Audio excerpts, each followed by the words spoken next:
A tragédia de um submarino russo afundado no Mar Barents abalou a todos nós, embora tenha ocorrido tão longe daqui.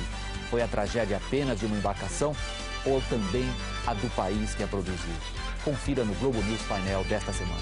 A Rússia é maior do que isso. A questão não é se esse acidente é capaz de dobrar os russos. É o que os russos querem. Globo News Painel, com William Vac, neste sábado, 11 da noite.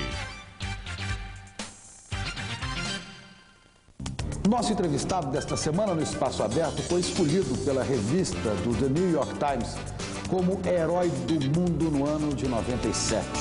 Sidney Possuelo foi presidente da FUNAI, sertanista há quase 40 anos, hoje chefia o Departamento de Índios Isolados. Ele que fez vários contatos pela primeira vez com várias tribos indígenas, algumas com tensão, com muito medo, outras cantando Mulher Rendeira. São histórias que você não pode perder no Espaço Aberto. Espaço Aberto, com Chico Pinheiro, neste sábado, 9h30 da noite.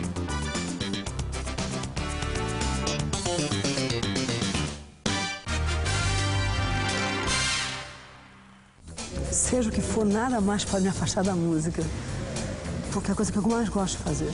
Depois de 6 anos longe dos palcos, a cantora e compositora Marina Lima está de volta, cheia de ideias e novidades, num show com direção de Henrique Dias. Palmas para você e o seu jogo. Almanaque, de sábado para domingo, 00:30.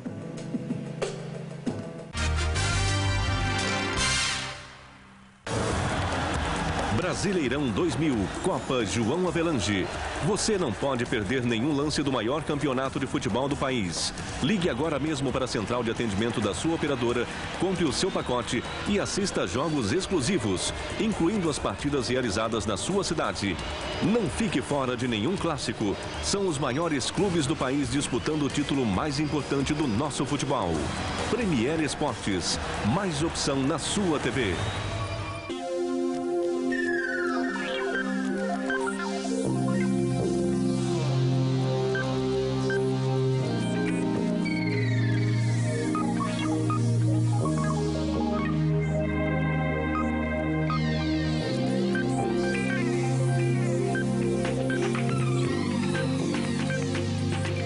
Novos Ourocard, Visa e Mastercard. O seu dinheiro de um jeito muito mais plástico.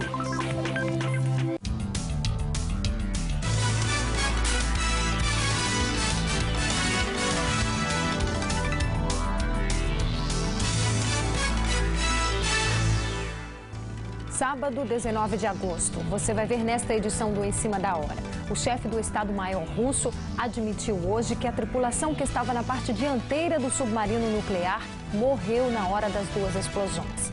Você está assistindo a Globo News, o seu canal de jornalismo 24 horas no ar.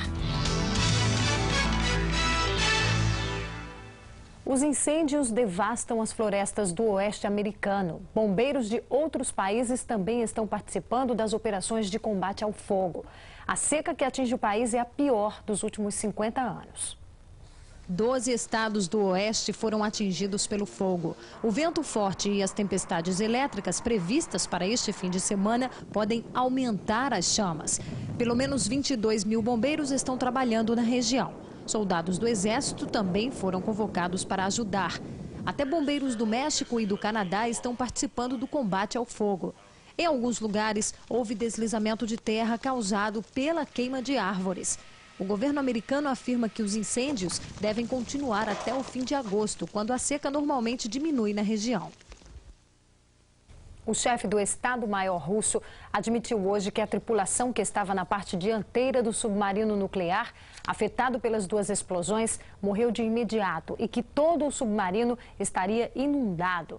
Os militares russos afirmaram ainda que a chance de encontrar sobreviventes é cada vez menor.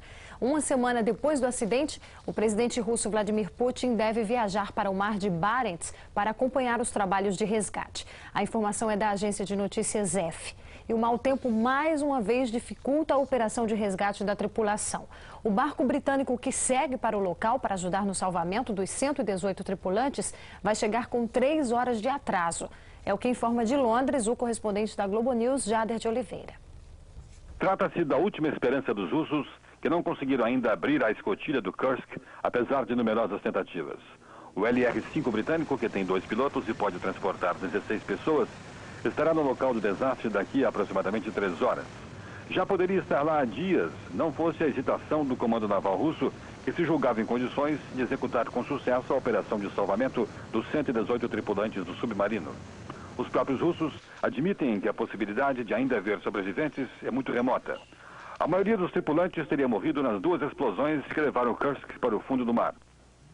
O comando da operação britânica informou hoje cedo que, uma vez no local, a equipe de salvamento fará uma avaliação completa da situação à base das informações. Mineiro e Santos. Caico chutou, Cláudio Miro tentou tirar e fez gol contra. Final, Atlético 1, Santos 0.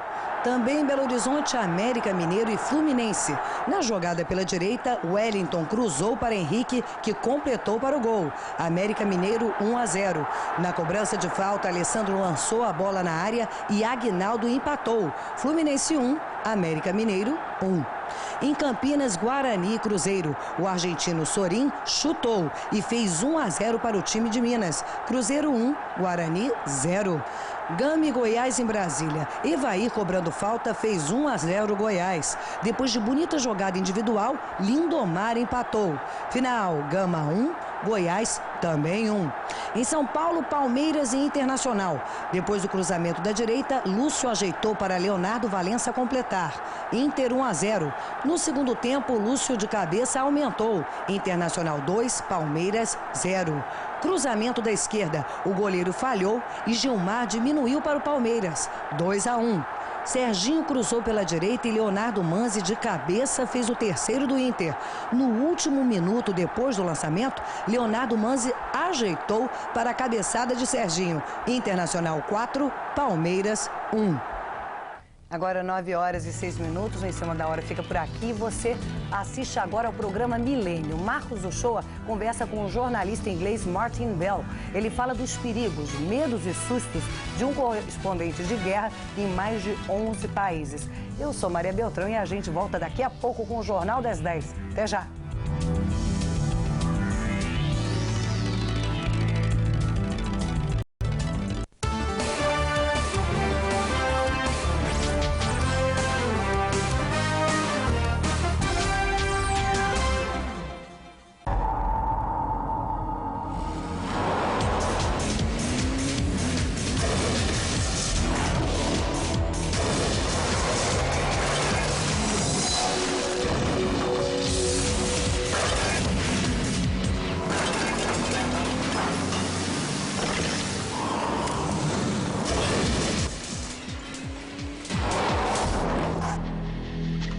Esporte. Não tem pra ninguém.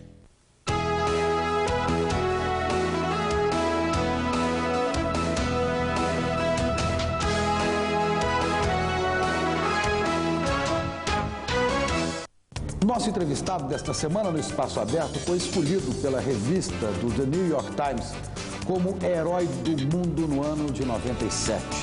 Sidney Possuelo foi presidente da FUNAI, sertanista há quase 40 anos, hoje chefia o Departamento de Índios Isolados. Ele que fez vários contatos pela primeira vez com várias tribos indígenas, algumas com tensão, com muito medo, outras cantando Mulher Rendeira. São histórias que você não pode perder no Espaço Aberto. Espaço Aberto com Chico Pinheiro, neste sábado, 9h30.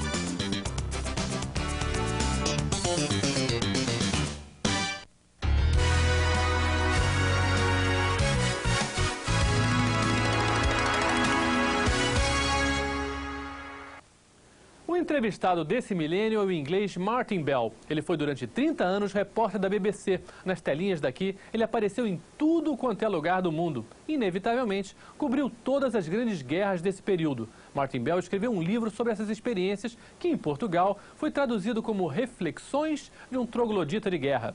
Com um humor finíssimo, ele não podia ser mais diferente de um troglodita. Na verdade, ele acabou largando essa vida tão insalubre de correspondente de guerra e entrou na política. Hoje, ele é deputado no parlamento britânico, mas não faz parte de nenhum partido. É independente. Independente e diferente. Confira. Oh, Martin, first a journalist, now a politician. Well, one of those two professions are not very trusted by the public. Why did you choose both of them? I think both really by chance. There's a lot of journalism in my family. My grandfather was the news editor of the London Observer a long time ago. And I really did fall into politics by accident. I had no intention of being a member of Parliament, but people approached me and asked if I would stand as an independent. And my experience is that all the regrets I've had have not been about the things I have done, but about the things I have not done. So expecting to lose, I decided to give it a go, and to my astonishment, I won, and won quite easily. And are you enjoying this second career? Because, of course, it's so different from the first. I think for the first 2 months, I was the unhappiest member of the British Parliament, and now I'm the happiest. Simply not having a party is a huge advantage. Every vote is a free vote. I vote my conscience and the beliefs and interests of my constituents. I don't have to bother with a party. It is a wonderful position to be in. And what about the people there? The relationship that you have, of course, in your previous career and now in Parliament. Do you use anything that you learned before? Well, we always do, but do you? I think some principles remain the same. You do what you believe in, which is very important. And I think as a war reporter, I learned the advantages of steadiness under fire. And you certainly need that in politics. Well, tell me a little bit about this career. You wrote this book, and at the beginning it was said that it probably would be the first and only one, but apparently not. But how did this start going to wars and things that normally, well, one would not like to? Everything that's happened to me has happened by accident. The BBC in those days had a fairly small team of reporters, and you did whatever came up, and one of the things that came up in the mid-60s was the beginning of the civil war in Nigeria, and of course the war in Vietnam and the Arab-Israeli war of '67, and I was sent to them all. And after a time, they like to send people to wars whom they trust and get on with their camera crews and don't take stupid risks, but are willing to take some risks. And after 30 years of this, I discovered it was all I was doing. And a journalist can be typecast just as much as an actor. So it was a dangerous way to earn a living. Yeah, so when you got, of course, you got used to it. You ever really get used to living in war zones? You get to recognize, you learn how to stay alive. Every war is different from every other war. You have a circle of friends. It's like a traveling circus. It goes from one to the other. You get very strong friendships. You know the risks to avoid. You can calculate the risks you can reasonably take. So it becomes, I suppose in a way, addictive, although I'm quite pleased to be out of it. Thank you very much. And what about living with fear? Because, of course, you write in the books that really the notion of what is really fear is something that you get only in the war. How did you all of a sudden understood that? Civilians, and I wasn't really a civilian because I was a war reporter, have a mistaken notion of fear, as if fear is something to be afraid of. Fear is what keeps you alive. Fear is a very healthy emotion. The people I was deeply suspicious of in the war zones were the people who apparently had no fear at all because they were dangerous. Panic is different. Fear keeps you alive and panic kills you. But what experience would you say it helped a little bit for you understand this? Well, colleagues being killed and things are being courageous, being too risky? Well, I've seen too many of the people I used to work with have died. A close friend of mine died in Sierra Leone in May of this year, and that you learn a lot from that. It's not a very sane way to earn a living. Let's leave it at that. And quite frankly, I'm very pleased to have left it behind. It's got much more dangerous now than it ever was. Even I think you got injured as well. It was something that from that moment on you thought, well, no, I don't want to do this anymore, or you were prepared? If you can ever be prepared for this kind of thing. I think being wounded is a shall we say very interesting experience. I don't think that you should. I'm not recommending it, but it's not that if from that point on I didn't refuse to go back, because I did go back, and in some very dangerous times. But from that point on, I looked at the rest of my life. I was very lucky to survive. And every day from then on was the first day of the rest of my life. It taught me what not to take for granted. And I've been a deeply happy man ever since. Happy to be alive. Tell me a little bit about the BBC working as well. Television became really the big thing to work in terms of exposure and the consequences of what you say. Did you feel that at the beginning, or it got just bigger and bigger, and then you realized, well, this is a sort of a canon that I have here? Something happened in television. I worked in it for 34 years. And when I started, the BBC News was a very small part of the output, and it actually didn't do very much. But it expanded, and then when the film cameras ended and the electronic cameras came in and satellite television arrived, then suddenly we had the opportunity to present today's news today. What happened this morning in Sarajevo was almost at the same time in people's living rooms. And then it had started to have a big influence. Now, I didn't intend that to have an influence. I had no political agenda. But it made me more careful, because it affects people's lives. It affects the conduct of war. It affects diplomacy quite profoundly. But reporting war, and there is a sort of a issue about what is in good taste and what is in bad taste. It's very hard when you are editing or choosing what are you going to put and what are you going to leave it out. I had a long fight with the BBC about what we should present in terms of real-world violence, the bloodshed that happens in wars. It became an acute problem in Sarajevo with so many civilian casualties and indeed military casualties. And the BBC, in the interests of good taste, wanted to cut these out, to leave them out. Sanitized war? Sanitized war. War. No, it's worse than war that is sanitized. It is war that has the costs and casualties taken out of it. So it then becomes an acceptable way to settle differences. I found that to be immoral, and I said so. We have to show the world more clearly as we find it, and at that time the BBC did not.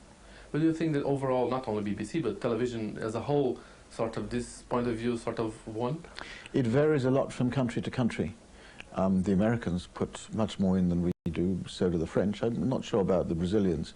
The British are extremely nervous of upsetting their audience. And my view is that war is an upsetting experience and should not be censored for that reason. Do you feel that because it was so savage, maybe the Balkan Wars and Sarajevo, Croatia, and Bosnia and Kosovo now, it was sort of something that people didn't expect. Everybody knew about ethnic cleansing 50 years ago in the Second World War, but they weren't prepared for that now? I think people were astonished in Europe to find this happening in our continent. They couldn't believe it, and they wished it to go away. And to some extent, certainly the British Foreign Office used to blame me, because the television programs put pressure on the diplomats to do something, and the diplomats would rather the people didn't know about it. So yes, there was a sense of real shock that this could happen in supposedly civilized Europe at the end of the century. How were you shocked in terms of what you saw in all these wars? When do you get this sort of skin that is sort of thick enough to stand seeing so many people dead? You don't. You sort of close a part of yourself down so that you can continue to operate. And you don't become very emotional, I mean, and passionate and rhetorical. You give the plain facts, and people can make up their minds for themselves. I was never a crusading journalist. I like to think I was simply a factual one, but was I shocked? Yes, I was deeply shocked. Yeah, because I think, of course, one thing is the reporting, but inside you, it must be, because of course it's something that you don't see that often people dead. Yeah, well, I did. Inside you come to terms with it. I was shocked by what I saw, and I was also shocked by the indifference of the Western democracies. And this connected with, I put something about this in the book, with some remarks of Elie Wiesel, the great survivor of that Holocaust, that indifference is a sin and a punishment. And for genocide of this kind to happen, it takes not only the brutality that makes it happen, but the indifference that lets it happen. And I think the television was a challenge to the indifference of the politicians. Well, of course, if we think about Africa, for instance, this still continues a lot, because there's less of course Bosnia was here in Europe and Africa not. I think the world is maybe sometimes tired, not tired, but blasé in terms of what is happening? There is a compassion fatigue, and I'm quite sure that many of my countrymen have given up on Africa and apparently don't want to know about it. Our own television networks already run much less foreign news than at the time I was working in them, which was only a little over 3 years ago. The agenda is very, very domestic.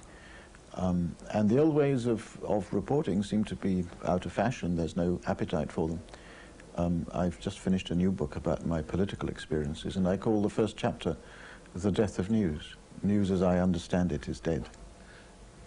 Why do you think so? People are relying on these polls, well, asking the viewers what they want to see, a little bit like the teacher asking the pupils what they want to learn? I think that the commercial imperative has taken over. We talked a little bit about ethnic cleansing, not about what happened, but about the words, the language. One of the first casualties maybe of these past 10 years, I think, we are using words in a way that sort of sanitize a little bit what's going on, don't we? Yes, this dreadful euphemism was coined, I don't know where it came from, but it described a process of driving people from their homes and killing them, which has been going on since the beginning of time. The peoples have invaded and conquered each other and driven other peoples from their homes. But we of course have found a euphemism for it, which I would never use myself not in reporting. But we see more and more, especially when you are reporting, there are some things that you avoid, and now you have to use these terms because that's what they want you to. There are certainly terms that they don't like you to use. I was once, at one point in the Bosnian War, there was a battle on a front line, and the front line went right through the grounds of a lunatic asylum. And there were 400 lunatics, and the staff had fled. And there was no great national outcry international outcry to save them. But I used some line in my script that this is what it had come to, a battle in a madhouse. And I wasn't allowed to use the word madhouse because it was politically incorrect. It's nothing to do with war, it's something to do with the debasing of language, which has certainly happened with us, and I hope not with you. In terms of after the Bosnian War, in terms of Kosovo, do you think it improved a little bit the television coverage or the way that the UN dealt with it? And do you think things changed too much in terms of the mistakes that were done? Some lessons were learned from Bosnia, in that there was an early intervention when the Serbs were driving so many Albanians from their homes in Kosovo. There was a determination not to repeat those mistakes. But there was also a determination not to suffer any casualties. And therefore, the Kosovo operation was conducted not on the ground, but from 15,000 feet up. And as a result, the civilian casualties were much higher than they would otherwise have been on both sides. And I think this is cowardice. And it's exactly the same as what happened in Srebrenica in the Bosnian War, that what we were saying was that Balkan lives matter on one scale of values and French, British, Dutch lives matter on another. And I find that deeply immoral. A little bit the second book is more about this second career. The first chapter is a farewell to news, which is why it's called The Death of News, and the rest is entirely about getting into politics without intending to, being elected as an MP when you thought you weren't going to be, and then when you are an MP, the first independent for 50 years, what do you do then? It was such extraordinary things have happened to me that I thought it was worth writing them down. Do you feel that, what was the people's perception about you? They changed because, well, once you were the journalist and BBC and now the politician, did people change the way they approached you, or it changed, or? Well, I think they know I'm the same bloke, and people are very kind to me. I don't attract the animosity that party politicians do, because I don't have a party. My mail letters, which I get from all over the country, are mostly very benign. I think they see me as essentially one of them who stumbled into politics by mistake, sort of an innocent abroad, if you like. I know I've gone from a profession which is not deeply respected to another which isn't deeply respected either, but people seem to give me the benefit of the doubt, at least. And do you enjoy, what do you enjoy about the new profession? Because it's so different. I enjoy helping people. I enjoy speaking to the young. We have a great problem in this country with not the disaffection of the young, but the indifference of the young.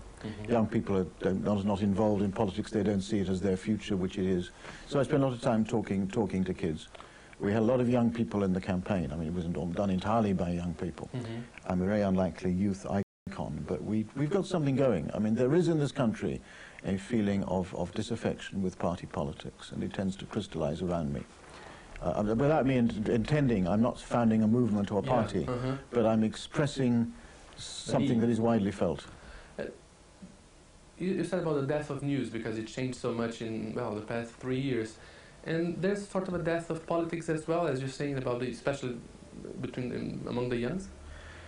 There is, what is happening is quite interesting. The party politics is coming to see increasingly irrelevant. Between our two main parties, indeed our three main parties, there are not that great differences. That's one of the reasons the clamour in the House of Commons is so great. They shout at each other to disguise the fact that they also agree with each other a lot of the time. And to a lot of the people in this country, this seems unreal. It's a pantomime. It's a charade. And I think we have to move to a kinder and gentler way of practicing it, in which we don't confront, but we work together.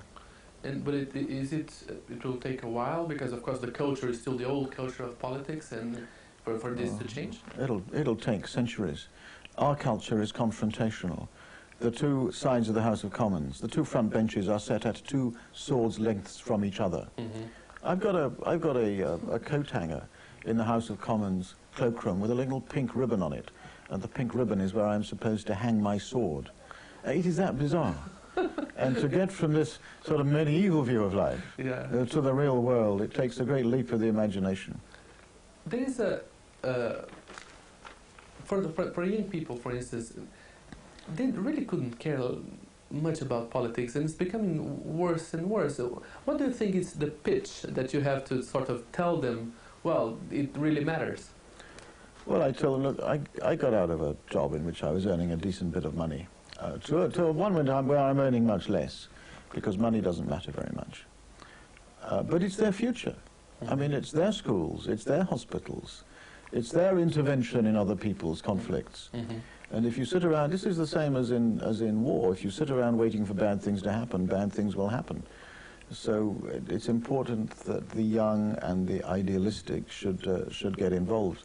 I'm not sure how effective I'm going to be, but I do make this. I talk to young people a lot to say these kinds of things. And there is one phrase in the book that I enjoy very much, that if the world doesn't know, it's ignorance, it's our failure. It's a little bit of what you think about journalism. It's politics as well. Yes, yes. I mean, it's up to us. Politics is held in very low esteem in this country. And I once took part in an international seminar with a lot of American politicians. How do we increase the trust of the people in their elected representatives? Well, I put forward the idea that you increase the trust of the people by behaving better. And there was a sharp intake of breath around the table, as if this was some kind of a heresy, you know. That it is generally assumed that people in politics in this country are in it for what they can get out of it, and that's the culture that we have to change. And it's a little bit like, well, you get to get used to me, not me to them.